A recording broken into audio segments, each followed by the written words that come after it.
राज्याच्या राजकारणात प्रभाव असणाऱ्या राष्ट्रवादी काँग्रेस पक्षाचा आज 25वा वर्धापन दिन. राष्ट्रवादीची स्थापना 10 जून 1999 साली झाली होती. त्यामुळे आज जल्लोषात वर्धापन दिन साजरा करण्यात आला. या दिनानिमित्त राज्याच्या विविध शहरांमध्ये कार्यक्रमांचे आयोजन करण्यात आले आहे. त्यामुळे पक्षाच्या कार्यकर्त्यांमध्ये उत्साहाचे वातावरण पाहायला मिळत आहे.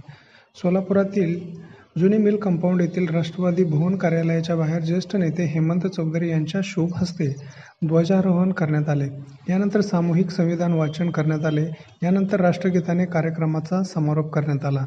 तदनंतर प्रमुख पदाधिकारी व कार्यकर्त्यांनी एकमेकांना लाडू भरवून शुभेच्छा दिल्या.